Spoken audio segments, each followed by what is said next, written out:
आज हम इस चर्चा को एक दूसरे स्तर पर लेके जा रहे हैं, जहां हमारे वो लोग बोलेंगे जो ग्राउंड लेवल पे काम कर रहे हैं, जो मेन इस पूरे अभियान की धुरी जिसे कह सकते हैं वो है। और उनमें से हमारे माधवेंद्र जी शायद शीर्षस्थ स्थान पर हैं, तो आज का वक्तव्य माधवेंद्र जी का रहेगा। उसके बाद हमने रिक्वेस्ट की है अशोक अरोड़ा जी से, वो अपना एक्सपीरियंस सुनाएं, क्योंकि बैंक से रिटायर होकर, अच्छे पद से रिटायर होकर अशोक जी रोज के 4-5 घंटे आजकल एकल में देते हैं, ऑफिस में आते हैं, रोज बैठ के काम करते हैं। और एक हमने रिक्वेस्ट की है सरिता मानसिंह जी दीदी को, जो बंबई से हमारे साथ जुड़ेंगी, जो एकल एफटीएस में, फ्रेंड्स ऑफ ट्राइबल सोसाइटी में काम है, और जो पैसे का है, मनी मैटर्स में कैसे कलेक्शन करती हैं वो भी अपने आप में एक मिसाल है। तो सबसे पहले मैं माधवेंद्र जी को रिक्वेस्ट करूंगा कि अपने विषय को रखें। भाई साहब। एकल को जानने की इच्छा रखने वाले उपस्थित सभी महानुभावों को ग्रामीण भारत की ओर से प्रणाम। ये जानकर बहुत प्रसन्नता हुई कि एकल अभियान के साथ विशेष रूप से दिल्ली टीम की ओर से और शेष भारत की ओर से भी कुछ महानुभाव ने ऐसी इच्छा प्रकट की है कि हम भी एकल के बारे में जानना चाहते हैं।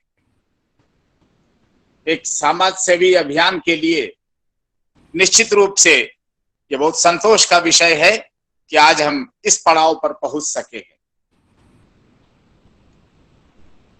हम प्रयास करेंगे कि सहज भाषा में अगले 30 मिनट में आपको इन दोनों विषयों से परिचित कराने का प्रयास करें। एकल अभियान 4 प्रकार के कार्यकर्ताओं से मिलकर चलने वाला अभियान है। जैसा अभी संकेत किया श्रीमान राजेश गोयल जी ने, एकल अभियान में एक कार्यकर्ता वे हैं जो अपना व्यवसाय करते हुए समाज में अच्छी ख्याति अर्जित कर रहे हैं, व्यवसाय में भी सफलता प्राप्त की है, माता लक्ष्मी की खूब कृपा है उनके ऊपर, लेकिन राष्ट्र के प्रति प्रेम भी है। ऐसे लोग एकल अभियान के साथ जुड़े हैं और ऐसे लोगों को जोड़ने के लिए जिस उस टोली का जो नाम दिया गया है उसका नाम है नगर संगठन। नगर संगठन के कार्यकर्ता विशेष रूप से देश के महानगरों को अपना कार्य क्षेत्र बनाकर काम कर रहे हैं। देश के शेष नगरों में काम करने के लिए दूसरी टीम का गठन है और उस टीम का नाम है ग्राम संगठन। नगर संगठन में विभिन्न कार्यों के लिए विभिन्न क्षेत्रों में कई प्रकार के संगठन हैं जिनके अलग अलग। आवाज ठीक है? सब म्यूट रखिएगा, सब लोग म्यूट रखिएगा। ठीक है, बाकी लोग म्यूट रखिएगा। आपका ठीक है भाई साहब। जिनके विभिन्न नाम हैं नगर संगठनों के। क्रमांक 1 पर वनबंधु परिषद, भारत लोक शिक्षा परिषद, एकल विद्यालय foundation of India, Shri Hari सत्संग समिति, आरोग्य फाउंडेशन ऑफ इंडिया, एकल ग्रामोत्थान फाउंडेशन, एकल ग्राम स्वराज फाउंडेशन आदि। ये सब नगर संगठन के रूप में अभियान के साथ जुड़कर काम कर रहे हैं। ऐसे ही ग्राम संगठन के नाम पर अखिल भारतीय स्तर पर जो संगठन काम कर रहा है उसका नाम एकल ग्राम संगठन। इसका केंद्र दिल्ली है और पूरे भारत को कार्यक्षेत्र बनाकर विशेष रूप से सभी प्रकार के छोटे नगर तथा भारत के गांव, ये इनका कार्यक्षेत्र है। और तीसरी श्रेणी के कार्यकर्ता हैं सेवावर्ती कार्यकर्ता जो संपूर्ण अभियान को ग्राउंड लेवल पर अर्थात गांव-गांव में घूमकर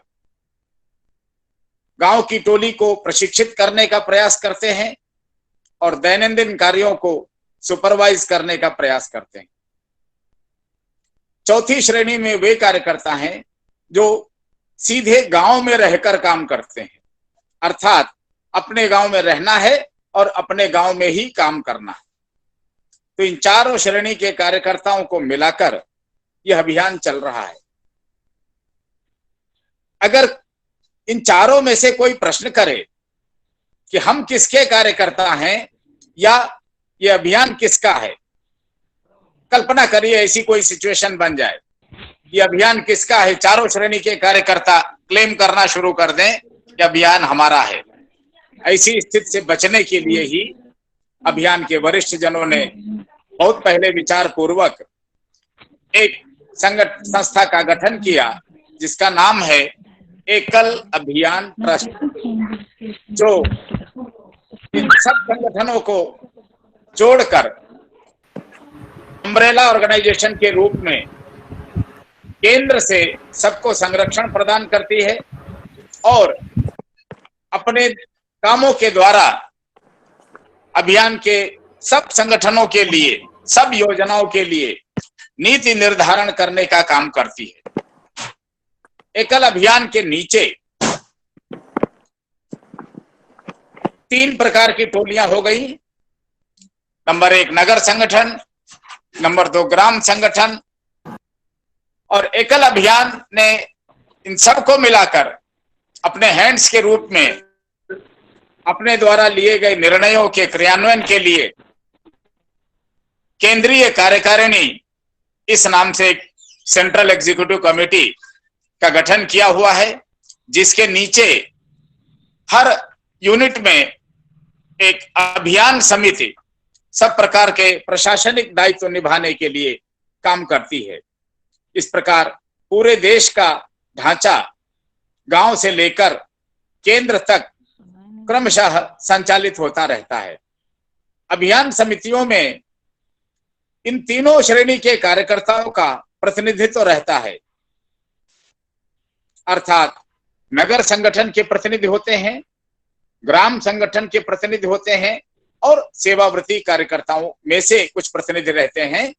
ये तीनों मिलकर अभियान समिति के रूप में अंचल अर्थात जिला, भाग अर्थात रीजन, संभाग अर्थात लगभग प्रदेश और केंद्र, इन चारों स्तरों पर ये अभियान समितियां दैनंदिन प्रशासनिक कार्य संभालने का प्रयत्न करती हैं और फील्ड से संबंधित सब प्रकार के निर्णय लेने का काम करती हैं। सर्वसम्मत से लिए जाने वाले निर्णयों को ही नीचे क्रियान्वित करने के लिए सब स्तर पर टीम काम करती है। इस प्रकार यह स्ट्रक्चर केंद्र में छोटा और नीचे क्रमशः बड़ा होता चला जाता है। आवाज ठीक है? अर्थात पिरामिड के रूप में आवाज ये संगठन काम करने का प्रयत्न कर रहा है। हमारा स्ट्रक्चर पिरामिड के रूप में बना हुआ है। इस पूरे अभियान को काम करने के लिए हमें 5 प्रकार के शिक्षाओं को माध्यम बनाना पड़ा, क्योंकि कार्य के विभिन्न क्षेत्र थे। इसलिए हमने सहजता से कहना प्रारंभ किया कि हम पंचमुखी शिक्षा को आधार बनाकर काम कर रहे। जब कार्य प्रारंभ हुआ था तब तो प्राथमिक शिक्षा को आधार बनाया था और उद्देश्य रखा था शिक्षा के प्रति रुचि जगाने का। एक प्रकार से कहा जाए तो जागरण का कार्य प्रथम दिवस से ही था। हाँ, वो शिक्षा के प्रति रुचि जगाना था, किंतु क्रमशः स्वास्थ्य शिक्षा, विकास शिक्षा, जागरण शिक्षा और संस्कार शिक्षा, ऐसी 5 शिक्षाओं के जागरण का कार्य क्रमशः प्रारंभ होता गया और 31 वर्ष में इस अभियान ने एक विराट स्वरूप प्राप्त किया। आज हम इन 5 शिक्षाओं में से चौथी शिक्षा अर्थात जागरण शिक्षा के संदर्भ में चर्चा करना चाहेंगे। जागरण शिक्षा के अंतर्गत ग्रामीण क्षेत्र में जहां हमारे विद्यालय चलते हैं, उन गांवों में और उनके साथ के पास पड़ोस के गांवों में हमने कार्य प्रारंभ करने की योजना बनाई। लक्ष्य था कि 1 लाख गांवों में विद्यालय प्रारंभ करने हैं और साथ के 3-4 और गांवों को मिलाकर देश के कुल 4 लाख गांवों में हमें अन्य अन्य प्रकार की गतिविधियां संचालित करनी है। या एक वाक्य में कहना हो तो हम कह सकते हैं कि देश के 4 लाख गांवों में राष्ट्रवादी संस्कारक्षम विचार का प्रसार करना है। एकल अभियान उस दिशा में क्रमशः अग्रसर है। पिछले वर्ष तक हमने 1 लाख विद्यालयों के लक्ष्य को फोकस किया था। वर्ष पूर्ण होते होते हमने सफलता को प्राप्त किया। 1 लाख से आगे निकलने में हम सफल रहे। अब हमारा सारा ध्यान संस्कार शिक्षा तथा अन्य 3 शिक्षाओं की ओर केंद्रित है, जिसमें सबसे सहज रूप में आगे बढ़ने वाली है जागरण शिक्षा, जिसका कार्य चल रहा है। जागरण शिक्षा के अंतर्गत हमारी कल्पना यह है कि हमने ग्रामवासियों को शिक्षित और संस्कारित बना लिया, किंतु इसके बाद भी उनका शोषण रुक नहीं पाता है। कारण क्या है कि वर्षों से, केवल वर्षों नहीं तो पीढ़ियों से उनको दबाया गया, उनका शोषण किया गया और उनको साहब कहने की आदत लगाई गई। सच में जो धरती का बेटा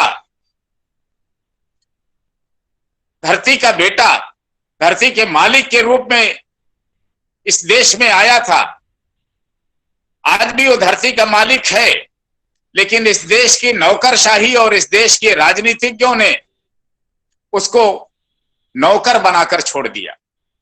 और इसीलिए चाहे कोई सामर्थ्यवान व्यक्ति हो और चाहे कोई सरकारी अधिकारी हो और चाहे कोई राजनेता हो, ये तीनों जब किसी ग्रामवासी के सामने होते हैं तो ग्रामवासी उनको दोनों हाथ जोड़कर साहब कह करके ही संबोधित करता है, क्योंकि उसने दूसरा संबोधन जाना ही नहीं। इसमें से बाहर निकालने के लिए ग्रामवासियों को संगठित करना और संगठित करके उनको जानकारी, सरकारी योजनाओं की जानकारी, राइट टू इंफॉर्मेशन एक्ट की जानकारी तथा उनके मन में देश, धर्म और अपने गांव तथा अपनी संस्कृति के प्रति स्वाभिमान जगाने का कार्य प्रारंभ किया गया। क्योंकि यह स्पष्ट था, जब तक उनमें स्वाभिमान नहीं जगेगा तब तक ये साहब कहने वाली जो भावना है ये समाप्त कर पाना कठिन है। और जब तक ये भावना बनी रहेगी तब तक उनका शोषण होता ही रहेगा, क्योंकि इस देश के राजनेता और इस देश की नौकरशाही ये जान ही नहीं पाते हैं कि ग्रामवासी हमारे लिए कौन है। सच ये है कि लोकतांत्रिक देश में बहुमत का बोलबाला रहता है, बहुमत का महत्व रहता है और बहुमत गांवों के पास ही है। यदि सारे गांव के लोग एक साथ हुंकार भरकर खड़े हो जाएं तो निश्चित रूप से इस राष्ट्र का नेतृत्व चाहे जो कोई हो उसको ग्रामवासियों की बात सुननी ही पड़ेगी। यह भाव जब ग्रामवासियों को पता चलता है तब उनका स्वाभिमान बढ़ना शुरू होता है, जगना शुरू होता है। इसी भाव को ध्यान में रखकर भारत के गांवों में 10-10 युवक युवतियों की टोलियां बनाने का कार्य प्रारंभ हुआ। इन टोलियों के सदस्यों को स्वराज सेनानी ये संबोधन दिया गया, क्योंकि इनका लक्ष्य है गांव-गांव में ग्राम स्वराज की स्थापना करना। ग्राम स्वराज अर्थात अपने को स्वावलंबी बनाना। आदरणीय महात्मा गांधी जी ने हम सबको ये दिशा दी थी कि भारत के गांव जब तक स्वावलंबी नहीं होंगे तब तक अपने पुराने वैभव को प्राप्त नहीं कर पाएंगे। कम लोग जुड़े हैं वो। किंतु स्वतंत्रता प्राप्ति के पश्चात देश को जो दिशा मिली वो विपरीत होती चली गई और गांव क्रमशः उपेक्षित होते चले गए। किंतु कालांतर में हमारे संविधान में संशोधन के द्वारा गांव को महत्व देने के उद्देश्य से एक तीसरी सरकार की रचना हुई। तीसरी सरकार मैंने इसलिए कहा कि भारत में 3 प्रकार की सरकारें हैं। केंद्र में केंद्र की सरकार और उसके कार्य संचालन के लिए लोकसभा की व्यवस्था, प्रदेश में प्रदेश की सरकार और उसके कार्य संचालन के लिए विधानसभा की व्यवस्था, तथा गांव में गांव की सरकार और उसके कार्य संचालन के लिए ग्राम सभा की व्यवस्था। इन तीनों स्तर पर ये तीनों सरकारें जो कार्य कर रही हैं, इसमें क्रमांक 1 और 2 अर्थात केंद्र और प्रदेश की सरकारों को तो पर्याप्त अधिकार प्राप्त हो गए, किंतु दुर्भाग्य से गांव की सरकार अर्थात ग्राम सभाएं, ग्राम पंचायतें संविधान के द्वारा पंचायती राज कानून बन जाने के बाद भी आज तक केंद्र और प्रदेश सरकार के द्वारा मिलने वाले कार्य की, चलने वाली योजनाओं की केवल इंप्लीमेंटिंग एजेंसी के रूप में कार्य कर पा रही हैं। निश्चित रूप से यह चिंता की बात है, किंतु यह चिंता पूर्ण समाप्त तब होगी जब ग्रामवासी जगेंगे। उनको इस बात का बोध होगा कि लोकसभा और विधानसभा में जाने वाले सदस्य केवल 5 वर्ष के लिए चुने जाते हैं। उनकी वैधानिक सेवायु केवल 5 वर्ष होती है, किंतु पंचायत में ग्राम सभा के लिए चुना जाने वाला सदस्य, हम सब इस मामले में भ्रमित हैं कि उनकी वैधानिक सेवायु क्या होती है। आपको जानकर आश्चर्य होगा कि ग्राम सभा के सम्मानित सदस्यों की वैधानिक सेवायु आजीवन रहती है। आजीवन अर्थात जब से वो बालिग होते हैं तब अर्थात 18 वर्ष के हो गए तो ग्राम सभा की सदस्यता प्रारंभ हो गई। वो केवल मतदाता नहीं है, वो ग्राम सभा के सम्मानित सदस्य हैं, अपनी सरकार के सम्मानित सदस्य हैं। मन में एक प्रश्न आता है कि तो फिर गांव में हर 5 वर्ष पर कौन सा चुनाव होता है? ये प्रश्न स्वाभाविक है। तो इसका उत्तर यह है, हर 5 वर्ष पर ये सम्मानित सदस्यगण अपनी सरकार के लिए मुख्यमंत्री और अपना मंत्रिमंडल चुनने के लिए चुनाव करते हैं।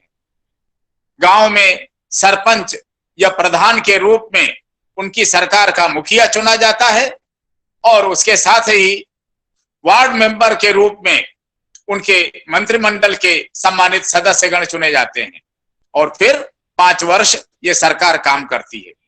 किंतु आज की स्थिति यह है कि लोकसभा और विधानसभा में तो खुली बैठकें होती हैं और सरकार पूरी सुरक्षा की व्यवस्था करती है। तमाम उपद्रवी सदस्यों के उपस्थित रहने के बाद भी समस्त निर्णय पर्याप्त चर्चा और बहुमत के आधार पर लिए जाते हैं। किंतु गांव की सरकार में आज भी बंद कमरे में समस्त निर्णय हो जाते हैं और गांव के विकास की सब योजनाएं जिला विकास अधिकारी और खंड विकास अधिकारी के निर्देशन में ही संपन्न होती हैं।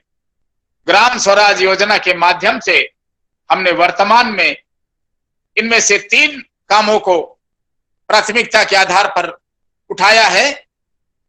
पहला था कि जब केंद्र और प्रदेश की सरकार अपने देश की सरकार है तो फिर उनके द्वारा बनाई जाने वाली गांव के कल्याण की योजनाएं गांव में क्रियान्वित होनी चाहिए।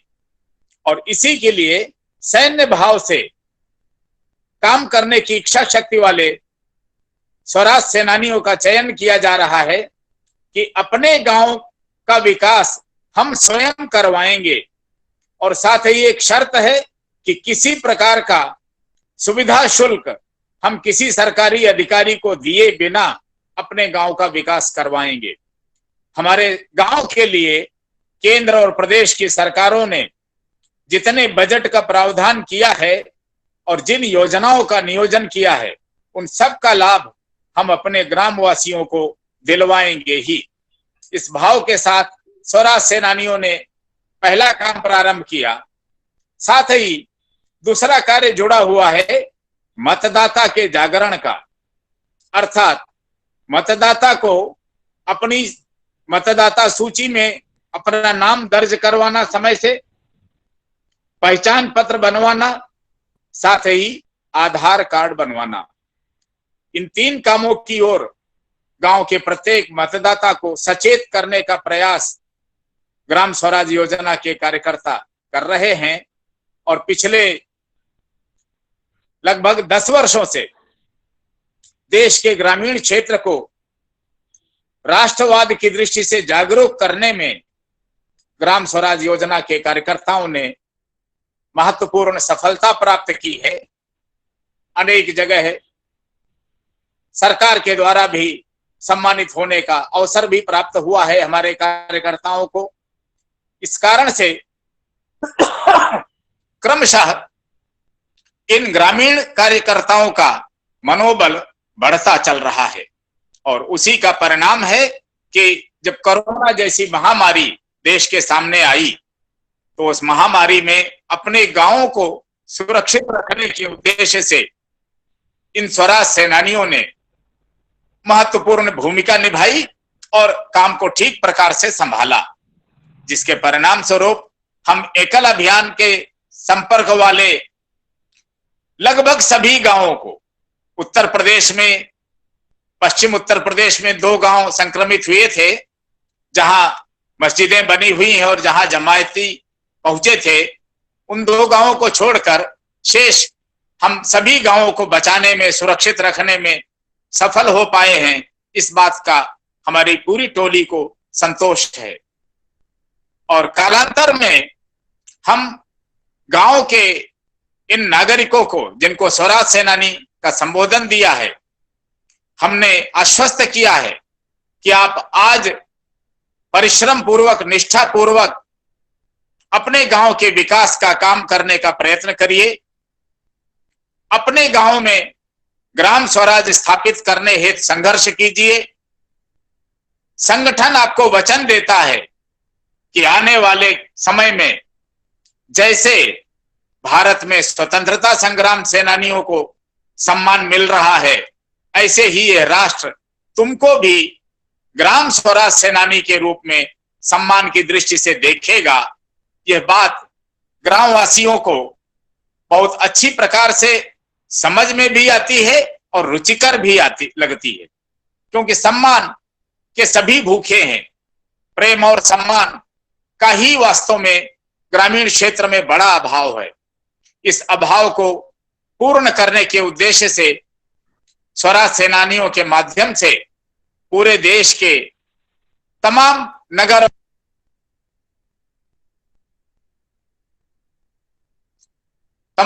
और ग्राम संगठनों के कार्यकर्ताओं में से हमने ग्राम मित्र बनाने का अभियान चला रखा है। आप सबसे भी निवेदन है कि जिनकी जिनकी इसमें रुचि हो, वो एक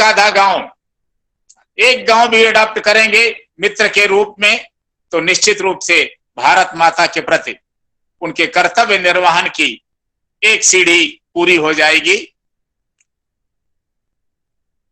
कुल मिलाकर कहने का भाव यह है कि हम एकल अभियान के माध्यम से, या कहें इस जागरण शिक्षा के माध्यम से, देश के ग्रामीण क्षेत्र के नागरिकों को जागरूक बनाकर उनको शोषण से मुक्त कराना चाहते हैं तथा विकास की मुख्य धारा में जोड़कर हम भारत के सम्मानित नागरिक की हैसियत प्रदान करवाना चाहते हैं। ग्राम स्वराज ने दो मुख्य बातें कही हैं।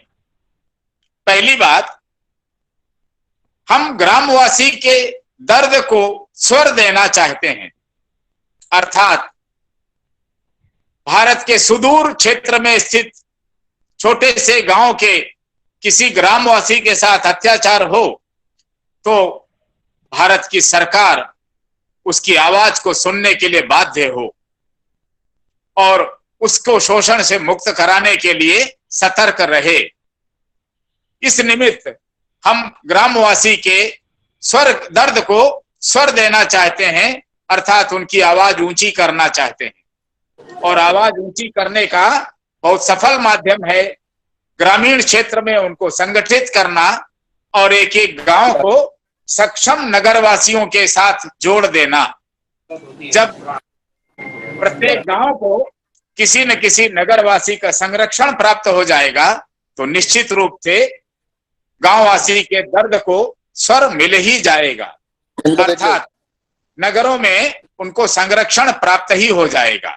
इस विश्वास के साथ ग्राम स्वराज योजना क्रमशः अपने पथ पर अग्रसर है। इस समय भारत के ग्रामीण क्षेत्रों में स्वराज समितियों के गठन का अभियान चल रहा है। गांव के पश्चात ब्लॉक अर्थात विकास खंड और विकास खंड के पश्चात जिला और जिले के पश्चात भाग अर्थात रीजन और रीजन के पश्चात प्रदेश और फिर केंद्र। इस प्रकार से इन सभी स्तरों पर स्वराज समितियों के गठन का कार्य मुझे उम्मीद है कि इस वर्ष अक्टूबर माह तक पूर्ण होने वाला है, क्योंकि 2 अक्टूबर को हम ग्राम स्वराज की दृष्टि से संकल्प दिवस के रूप में मनाते हैं। हमने पिछले वर्ष संकल्प किया था, उस संकल्प की पूर्णता की ओर हमारी टोली तीव्र गति से अग्रसर है। हमने उत्तर प्रदेश को पायलट प्रोजेक्ट के रूप में अपनाया था। पिछले 2019 में वहां की ग्राम स्वराज की दृष्टि से उत्तर प्रदेश और उत्तराखंड तथा हरियाणा इन 3 प्रदेशों की प्रगति का आधार यह रहा कि वर्ष के अंत में परिवर्तन कुंभ के साथ हमने इन स्वराज सेनानियों के सम्मेलन का संकल्प किया था। कार्य आसान नहीं था, बहुत दूर दूर इनके निवास थे। पूरे तीनों प्रदेशों में निवास करने वाले स्वराज सेनानी उत्तर प्रदेश की राजधानी लखनऊ पहुंच सकें, ये कठिन लक्ष्य था, लेकिन भारत माता ने हमको समर्थन दिया, हमको आशीर्वाद दिया और ये इन सब गांवों के कार्यकर्ता अपने खर्चे पर अपने साधन से 16 फरवरी 2020 को लखनऊ पहुंचकर दिखा सके कि हमारे अंदर उत्साह भी है और हमारी अंदर सामर्थ्य भी है। उस दृश्य को देखकर अब हम पूरे देश में इस प्रकार की शक्ति को संगठित और जागरूक करने के प्रति आशान्वित हुए हैं। आशा है हम शीघ्र ही इस कार्य को पूर्ण करके भारत को मजबूत बनाने में, भारत को आत्मनिर्भर बनाने में गांवों का योगदान सुनिश्चित करने में सफल हो सकेंगे। आज के इस अवसर पर मुझे लगता है इतनी चर्चा पर्याप्त है, क्योंकि ग्राम स्वराज का विषय बहुत व्यापक है, कई सत्र चाहिए, लेकिन आदरणीय राजेश गोयल जी ने आग्रह किया था, उसके अनुरूप संक्षेप में मैंने विषय प्रस्तुत करने का प्रयास किया है। अब जिन महानुभावों की इसमें और आगे जानने की रुचि होगी वो व्यक्तिगत रूप से या श्रीमान राजेश जी द्वारा अन्य किसी अवसर पर उपलब्ध समय में हम चर्चा करके विषय को और अधिक जान सकेंगे। धन्यवाद जी। धन्यवाद माधवेंद्र जी। भाई साहब, हमारे बीच में बजरंगलाल बागड़ा जी भी हैं, हम उनका स्वागत करते हैं। उससे पहले मैं अशोक अरोड़ा जी से अनुरोध करूंगा, वो अपना एक्सपीरियंस एकल में ज्वाइन उन्होंने 3 एक साल पहले किया है और पूरा 4-5 घंटे रोज के हमारे EVFI ऑफ एकल विद्यालय फाउंडेशन ऑफ इंडिया के ऑफिस में टाइम देते हैं। कोषाध्यक्ष का उनका दायित्व है। तो शायद उनकी वजह से कई लोगों को हम और मोटिवेट कर सकें। अशोक जी। सबको नमस्कार। सबसे पहले मैं अपना संक्षिप्त परिचय दे दूंगा। मेरा नाम अशोक अरोड़ा है। मैं भारतीय स्टेट बैंक से SBI से असिस्टेंट जनरल मैनेजर रिटायर हुआ था और उसके बाद लगभग नवंबर 2016 में एकल के साथ जुड़ा। सबसे पहले जब मैं एकल के ऑफिस में गया, वहाँ ओखला में ऑफिस है, दिल्ली में ही रहता हूँ, तो वहाँ जब मैं गया तो सबसे पहले मुझे ये कहा गया कि आप पहले एकल के बारे में जानकारी प्राप्त कर लीजिए। जैसे यहाँ कार्यक्रम चल रहा है एकल को जानो, तो उसको एकल को जब जानने का प्रयास किया तो लगभग 3 महीने तक मैं सिर्फ रोज जाकर वहां पर एकल की जानकारी प्राप्त कर रहा था। किस प्रकार का काम है, कैसे गांव से हमारा नाता है, किस प्रकार का स्ट्रक्चर है, स्कूल कैसे, विद्यालय कैसे चलता है, ये सारी जानकारी प्राप्त होने के बाद 3 महीने के बाद मन में एक विशेष प्रकार की प्रेरणा और एक आनंद की अनुभूति हुई कि हम किस प्रकार शहर में बैठकर, शहर में रहकर भी हम अपने गांव में रहने वाले जो आदिवासी लोग हैं और जहां तक अभी तक शिक्षा ठीक प्रकार से नहीं पहुंच पाई है, वहां के बच्चे जो हैं बिना पढ़ाई के ही बड़े हो जाते हैं, मजदूरी करते रहते हैं और जीवन में कुछ आगे नहीं कर पाते हैं, और उस गांव के अंदर कई प्रकार की इस प्रकार के व्यसन और शराब और इस प्रकार की गलत आदतों में पड़ जाते हैं। तो कैसे एकल उन सब का एक चरित्र निर्माण करने का अभियान चला रखा है, ऐसा जब जानकारी हुई लगी तो मन में सचमुच एक नई तरह का जोश, एक प्रेरणा मिली कि हमें भी कुछ इसमें और अधिक करना चाहिए। अब होता क्या है कि काम बहुत बड़ा है, पूरे देश में चल रहा है, 1 लाख विद्यालय हैं। तो as a person, as a individual, एक व्यक्ति के नाते मैं क्या कर सकता हूँ। मैं गांव में तो जा नहीं सकता, मैं शहर में रहता हूँ, परिवार है, जिम्मेवारियां हैं। तो तब लगता था कि मैं कैसे कर सकूंगा कोई भी कुछ भी काम एकल के लिए। लेकिन जब मैंने गहराई से ऑफिस में बैठ के अध्ययन किया, इसके कई आयाम है, कई प्रकार के कार्य हैं। माधवेंद्र जी ने सारा बताया, 4 तरह के कार्य करता है। एक वो भी था, मुझे ऐसा लगा वहां पर कि डोनर्स हमारे जो हमें डोनेशन देते हैं, और विशेषकर जो एकल विद्यालय फाउंडेशन ऑफ इंडिया जहां मैं जाता हूं ओखला में, इनका सिर्फ फॉरेन डोनेशन लेने का ही मैंडेट है। हम बाहर के देशों से लगभग 17 देशों में हमारे सपोर्ट ग्रुप्स हैं, लगभग 7 देशों में हमारे चैप्टर हैं, और एक सबसे बड़ा चैप्टर हमारा US में है, कनाडा में है, जहां से के लगभग 6000 डोनर्स हमारे साथ जुड़े हुए हैं, जो लगातार हमको हर साल वहां से डोनेशंस भेजते हैं। अब सबसे बड़ा बात ये थी, जब डोनेशन कोई देता है, वो भी बाहर के देश में बैठा हुआ भारतीय है, वो उसके मन में तड़प है, वो देश की सेवा करना चाहता है, वो अपना फिर यहाँ से धन भेजता है। उसको हम कहते हैं $1 a डे दीजिए आप, और आपका एक स्कूल 1 साल के लिए आपके नाम से चलेगा। जब वो पैसा देता है तो हमारा ये कर्तव्य बनता है कि उसको हम इस प्रकार की एक तसल्ली दें, उसको एक सेटिस्फेक्शन मिले कि मेरे धन का सही ठीक प्रकार से उपयोग हो रहा है। उसके लिए उसको साथ संपर्क रखना, उसको उसके साथ हमारा बताते रहना, आपको ये विद्यालय अलॉट हुआ है, सबसे पहले उसको ये बताना आपको ये विद्यालय अलॉट हुआ है, इस विद्यालय की जानकारी है, ये कहाँ का विद्यालय है, कितने बच्चे वहां पर आते हैं, ये पूरी जानकारी देना। फिर उसको उसके बारे में हम एक डोनर बोर्ड लगाते हैं, उस डोनर बोर्ड की कॉपी उसको भेजना कि ये डोनर बोर्ड आपके नाम से स्कूल में लगेगा, ये आचार्य, ये शिक्षा यहाँ पर दी जाती है। ये सारी जानकारी देने के बाद फिर 6 मास के बाद उसको हम अटेंडेंस विद्यालय की कैसी रही, को कितने बच्चे यहाँ पर आते हैं, उस प्रकार से भेजना। कभी कोई छोटी वीडियो मिले तो वो भेजना, और उसके बाद फिर उनको दिवाली पर एक ग्रीटिंग्स, शुभकामनाएं संदेश बच्चों की तरफ से जाए, आचार्य की तरफ से जाए, इस प्रकार का उनसे संपर्क करना। इस प्रकार के कई प्रकार से उनको उसका संपर्क बना रहे और एकल की ओवरऑल उसको जानकारी देना।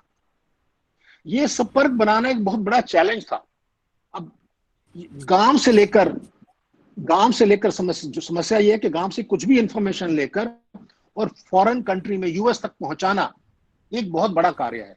दिखने में कम लगता होगा, लेकिन आज क्योंकि टेक्नोलॉजी आ गई है, इसके कारण से मुझे लगा कि इसमें यहाँ पर काफी स्कोप है, यहाँ इंप्रूवमेंट की जा सकती है। तो जितने भी सॉफ्टवेयर हमारे यहाँ अवेलेबल थे, इनका अध्ययन किया, फिर क्षेत्र से लोगों से बात की, सब करके लगा कि यहाँ कुछ किया जा सकता है। तो एक हमने डोनर रिलेशनशिप मैनेजमेंट सॉफ्टवेयर बनाया, जिसके अंदर स्कूल से लेकर, विद्यालय से लेकर और डोनर तक की इंफॉर्मेशन सारी उसके अंदर फीड की गई। और जैसे ही हमें जो इन्फॉर्मेशन मिलती थी, अटेंडेंस मिली या हमें कोई पिक्चर मिली स्कूल की, तो हम ईमेल से सीधा डोनर को भेज सकते थे। तो ये कार्य हमने करना शुरू किया। तो सचमुच मन में एक बहुत जिसे कहते हैं एक संतोष मिला कि हाँ, ये कार्य ऐसा था जो अभी तक नहीं हो पा रहा था, और डोनर जो है वो छोड़ जाते थे। हमने ये स्टडी किया कि कई डोनर ऐसे हैं जो एक बार दिया, उसके बाद दोबारा उन्होंने नहीं दिया। क्यों? कि उनके साथ हम संपर्क नहीं कर पाए, उसको हम बता नहीं पाए। तो अब ईमेल का माध्यम मिला हुआ है हमको, मोबाइल नंबर है हमारे पास उनके, हम उनसे डायरेक्ट दिल्ली से यहाँ बैठकर गांव से इंफॉर्मेशन लेकर वहां तक पहुंचा पाए। तो ये एक बहुत बड़ा कार्य हमें लगा कि हमने कर पाए वहां पर। इसके बाद अब ये लगता है कि और भी जब ऑफिस में बैठते हैं तो वहां पर ऑडिट होता है, स्टैट्यूटरी कंप्लायंसेस हैं और लीगल कंप्लायंसेस हैं। हमारा ISO का सर्टिफिकेशन है VFI का, उसको रिन्यू कराना है। अर्नेस्ट एंड यंग हमारी जो है ऑडिट करता है, उसको करवाना है। इस प्रकार के कई तरह के ऐसे कार्य वहां बैठने से लगा कि जिनमें मैं कुछ ना कुछ योगदान दे सकता हूँ। बैंकिंग की सारी उनकी डिटेल्स हैं, फॉरेन से रेमिटेंसेज आती हैं, उनका सारा रख रखाव है। तो उसमें कुछ करने का प्रयास किया तो लगा कि हाँ, इसमें भी मैं मदद कर पा रहा हूँ। ये सब करने के बाद अब एक जो दिन भी मैं वहां पे जाता हूँ दफ्तर में, मन में एक अलग प्रकार की आनंद और खुशी का अनुभूति होती है कि मैं भी कुछ कंट्रीब्यूट इस देश की सेवा में। और इससे अब मुझे कैसा लग रहा है ये पूछा जाए तो मनुष्य की प्रवृत्ति है कि उसकी 5 इंद्रियां और उसका मन बाहर की तरफ खुशी ढूंढता है, लेकिन हर मनुष्य के अंदर गहराई में कुछ बड़े बड़े ऐसे भाव, मानवीय भावनाएं होती हैं, जैसे त्याग, प्रेम, शांति, करुणा, राष्ट्रभक्ति, निस्वार्थ सेवा, अध्यात्म। ये सब भावनाएं बहुत गहराई में होती हैं, जहां से सचमुच से एक अनंत अविरल खुशी मिलती है, आनंद मिलता है। बाहर की खुशी जो है वो कभी सुख के बाद दुख आने वाला है, उतार चढ़ाव होने वाले हैं। लेकिन जब गहराई में अपना अनुभव जीवन का देखा तो गहराई में जाके लगा कि इस प्रकार से कार्य करने में जो खुशी मिलेगी, आनंद मिलेगा, इसका कोई किसी प्रकार का कोई अवलोकन नहीं कर सकता। ये खुद स्वयं महसूस कर सकता है, अनुभव कर सकता है। तो ये सारा जानकारी करने के बाद, देखने के बाद अब मुझे जो लग रहा है कि सचमुच ही ये बहुत ही एक ईश्वरीय कार्य है, एक राष्ट्रीय कार्य है, और इस कार्य में जो भी व्यक्ति जुड़ेगा उसको सचमुच एक निर्मल आनंद की अनुभूति, एक खुशी अलग प्रकार की मिलेगी, जो जीवन में हमें नहीं मिल पाती। हम समाज का ऋण नहीं उतार पाते, बहुत कुछ लिया समाज से, तो समाज का ऋण उतारने का भी अवसर प्राप्त होता है। तो सचमुच एक अध्यात्म मार्ग भी से भी बड़ा मार्ग इसको मान सकते हैं हम लोग। इस प्रकार का आनंद की अनुभूति होती है। मैं धन्यवाद करता हूँ जिन लोगों ने मेरे को एकल के साथ जोड़ा, मुझे इसका मौका भी दिया, अवसर प्रदान किया, और मैं कुछ कर पाने में सक्षम हो पा रहा हूँ। इतना ही मैं कहना चाहता हूँ। धन्यवाद। धन्यवाद अशोक जी। आज आपका नया रूप भी देख लिया कि you are a very good speaker. मैं अनुरोध करूंगा बजरंग लाल बागड़ा जी से कि वो सम अप कर दें। बंधुओं और बहनों, आप सबको जय सिया राम। और आप सबको मुस्कुराते हुए प्रसन्न देखकर बिल्कुल कोरोना से सेफ हैं, पूरा एकल परिवार सेफ है, इस बात से एक आश्वस्ति मिलती है।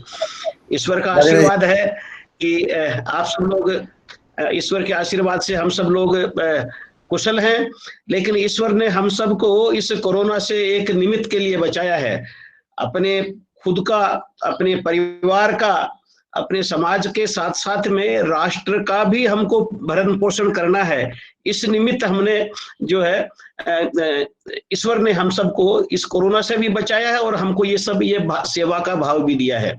अभी आपने अशोक जी को सुना कि किस प्रकार से हमारे अवचेतन मन में जो एक आध्यात्मिक विचार, जो पूरी सृष्टि के लिए सेवा के निमित्त विचार, खुद से बढ़कर और अपने परिवार के बाहर जाकर दूसरों के लिए कुछ करने का एक विचार हम सब के मन में गहरे बैठा हुआ होता है।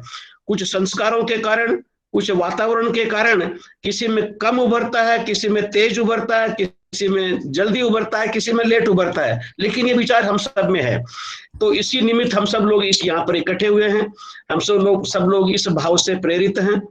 आज का जो विषय था, माधवेंद्र जी ने बड़े अच्छे से आप लोगों को समझाया है कि शिक्षा, संस्कार, आर्थिक विकास और आरोग्य का ध्यान रखने के साथ साथ में जो हमारे देश की जो प्रजातांत्रिक प्रणाली है उस सब में हमारे ग्राम समाज की पूरी सहभागिता हो, ग्राम समाज को पूरे देश की जितनी भी शासकीय या अशासकीय जितनी भी योजनाएं उनके कल्याण के लिए चलती हैं, उनका उनको पूरा का पूरा एक लाभ मिले। इस निमित्त हमारा जागरण जो एक आयाम है, वो जागरण आयाम इस निमित्त ये काम करता है। ग्राम स्वराज उसका एक ऑपरेटिंग नाम है, बाकी ये शिक्षा जागरण शिक्षा है। लेकिन जैसे आपने सुना कि ये सारे काम तो नक्सलवादी भी करते हैं, तो एक मन में एक स्वाभाविक प्रश्न होना चाहिए कि क्या हम नक्सलवादियों वाला काम करने लग गए क्या?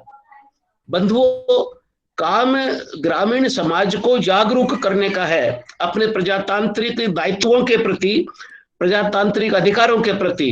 लेकिन कैसे करना है, इसमें बहुत फर्क है, साधन में बहुत फर्क है। हम किसी भी प्रकार की हिंसा के विरुद्ध में हैं। नक्सली जागरूकता और एकल की जागरूकता में यही फर्क है।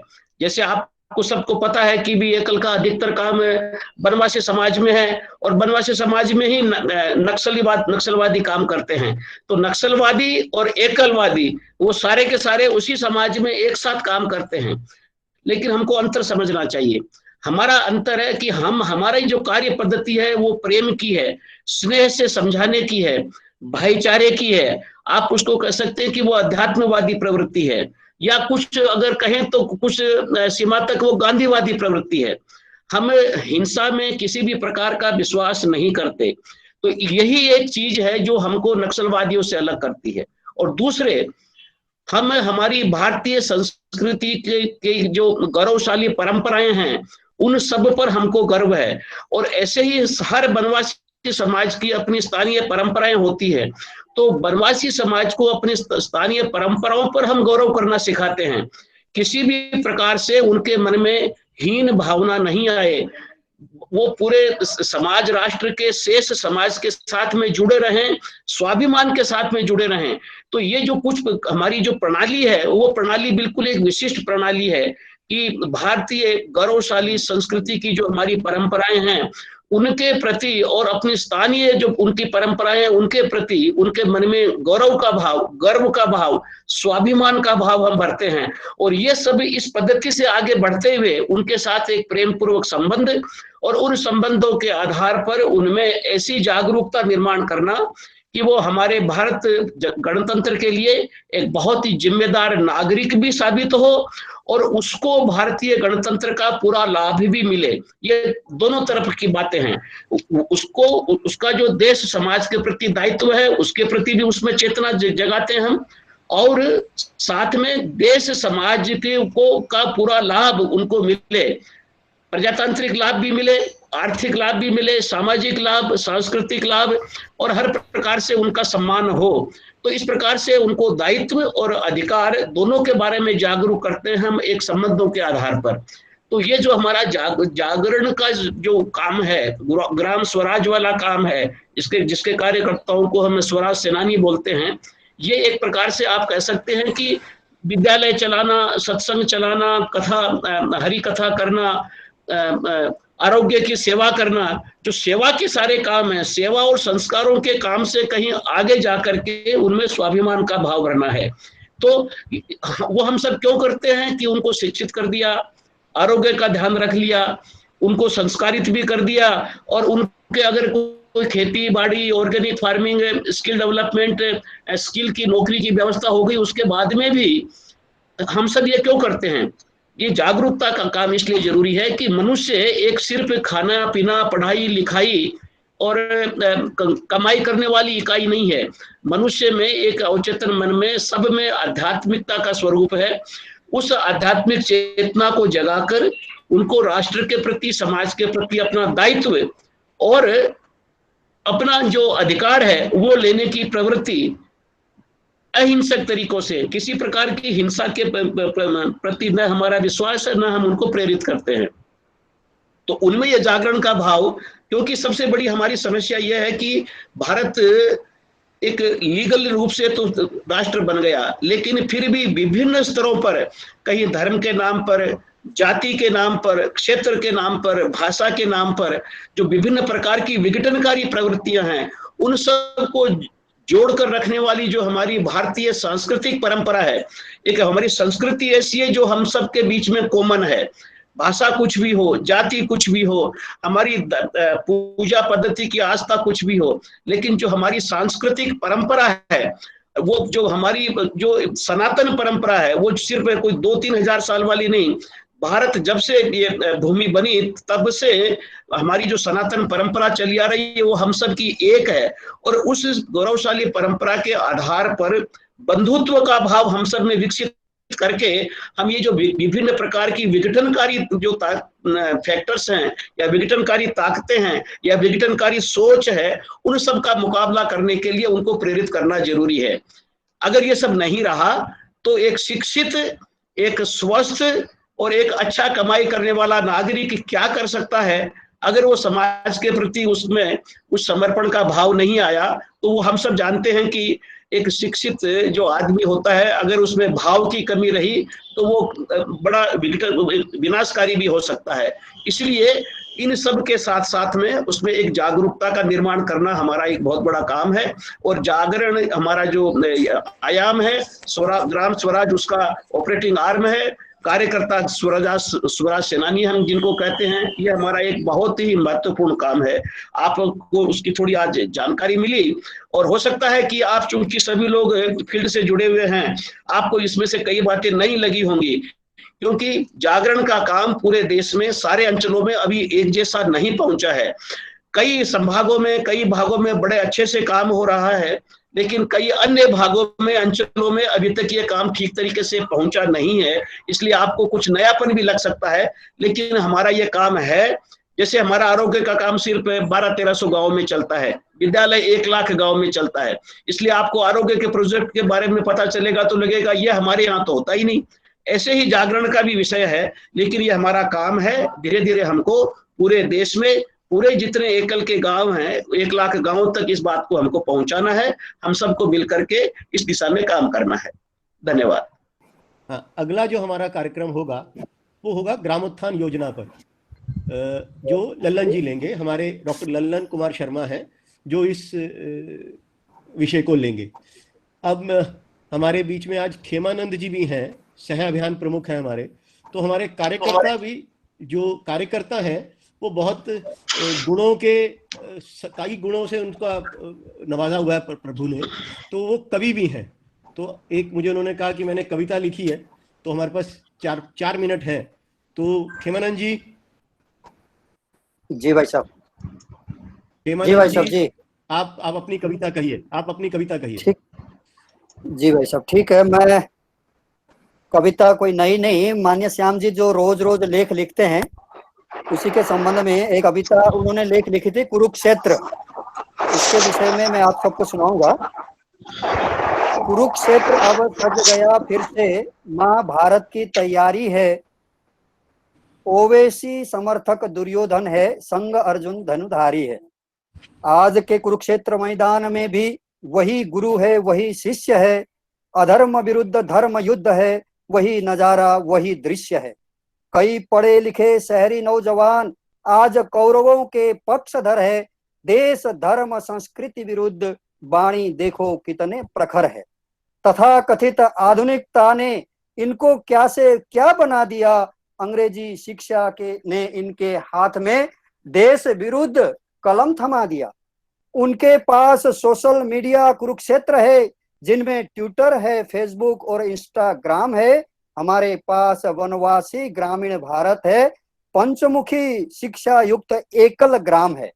उनके पास धन दौलत है, पैसा है, भौतिक साधन है, अस्त्र शस्त्र है। हमारे पास सच्चाई है, प्रेम है, अपार मनोबल व धर्म शास्त्र हैं। हम भी उतरेंगे सोशल मीडिया में, करेंगे इनसे 2-2 हाथ। या तो इनको परास्त करेंगे या मिलाएंगे अपने साथ। जय श्री राम, जय भारत। खेमा जी कल्याण मंत्र कर लीजिए। सर्वे भवन्तु सुखिनः, सर्वे सन्तु निरामया सर्वे भद्राणि पश्यन्तु मा कश्चित् दुःखात् भवेत्। शान्ति शान्ति।